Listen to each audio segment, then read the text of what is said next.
YCP అధికార ప్రతినిధి నాగార్జున యాదవ్ అని తెలంగాణ పోలీసులు అరెస్ట్ చేశారు. కారణం తెలంగాణ ముఖ్యమంత్రి రేవంత్ రెడ్డి గారి మీద అనుచిత వ్యాఖ్యలు చేశారు అని చెప్పి.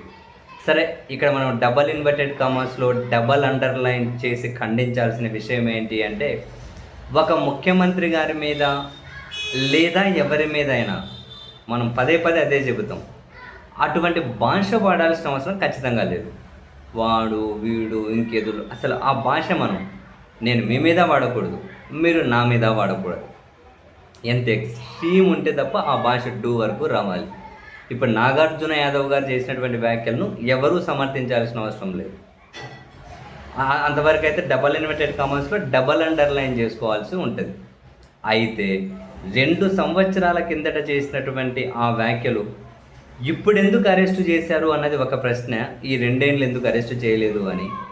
జస్ట్ నిన్న మొన్న తెలుగుదేశం పార్టీ అధికారిక అఫీషియల్ ట్విట్టర్ హ్యాండిల్స్, వాళ్ళ official social media handles Jaganmohan Reddy గారికి జొమాటో డ్రెస్ వేసి, నాగార్జున యాదవ్కి జొమాటో డ్రెస్ వేసి రకరకాలుగా ఫుల్ వైరల్ చేశారు. ఎందుకు నిన్న ఈరోజు అప్పుడు ఎవరో పోస్ట్ చేసి ఉంటారు కదా, అవి మనకు ఫేస్బుక్లో ఇవి చూపెడుతుంటారు కదా, సంవత్సరం కిందట ఇది పోస్ట్ చేసావు, 2 ఏళ్ళ కిందట ఇది పోస్ట్ చేసావు అని. వీటికి ఏం పని పాటు ఉండదు, ఏదో మళ్ళీ రీకాల్ చేస్తూ ఉంటారు.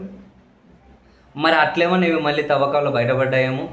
ఇప్పుడు ఇంకా మళ్ళీ అందరూ అరెస్టులు, జైళ్ళు ఇదే ప్రాసెస్లో ఉన్నాయి కదా ప్రభుత్వాలు.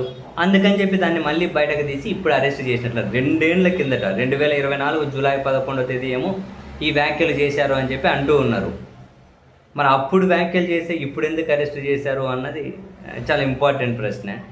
అండ్ అదే సమయంలోనే మిగిలిన నాయకులు కూడా ఇటువంటి భాష వాడకుండా ఉంటారు. అంతేందుకు స్వయాన తెలంగాణ ముఖ్యమంత్రి గారు కూడా ఇటువంటి భాష వాడకుండా ఉంటారా? ఇక జనరల్గా ఇటువంటి భాష వాడకుండా ఉంటారా? వాడు వీడు వానయ్య వీడయ్య, వీడి రక్తం కోసి పంటలకు జల్లాలి, వీళ్ళ కొవ్వు కోసి పంటలకు జల్లాలి, వానికి బెల్ట్ ట్రీట్మెంట్ ఇవ్వాలి, వీనికి బెల్ట్ ట్రీట్మెంట్ ఇవ్వాలి, ఈ బేవాకూఫ్ గాళ్ళు. తెలంగాణ ముఖ్యమంత్రి గారు నిన్న మాట్లాడినటువంటి భాష. మరి ఆ ముఖ్యమంత్రి గారిలో మార్పు వస్తుందా? ఇటువంటి భాష వాడరా ఇంకా? సరే, నాగార్జున యాదవ్ వాడాడు, దాన్ని ఖండించాలి. తెలంగాణ ముఖ్యమంత్రి స్థానంలో ఉన్న వ్యక్తి కూడా ఆ భాష వాడొద్దు కదా, ఆపేస్తారా? అయినా ఇప్పుడు బేసిక్గా ఆంధ్రప్రదేశ్ తెలంగాణ పోలీసులు ప్రభుత్వాల మధ్య చాలా బాగా అండర్స్టాండింగ్ ఉంది. వీళ్ళు అక్కడికి పోయి కుటుంబ సభ్యులకు సమాచారం కూడా ఇవ్వకుండా, నోటీసులు ఇవ్వకుండా అరెస్ట్ చేసి తీసుకురాగలుగుతున్నారు. వాళ్ళు హైదరాబాద్ వెళ్ళి కూడా ఏం సమాచారం ఇవ్వకుండా తీసుకొని రాగలుగుతున్నారు. మొత్తం మీద మిగిలిన విషయాలు ఎలాంటి అండర్స్టాండింగ్ ఉందో తెలియదు, కానీ పోలీసులు వీళ్ళను వ్యతిరేకించి, ఈ ప్రభుత్వాలను వ్యతిరేకించే వాళ్ళను స్వేచ్ఛగా ఇక్కడి నుంచి అక్కడికి, అక్కడి నుంచి ఇక్కడికి వీళ్ళు అరెస్ట్ అయితే చేసుకొని వస్తూ ఉన్నారు.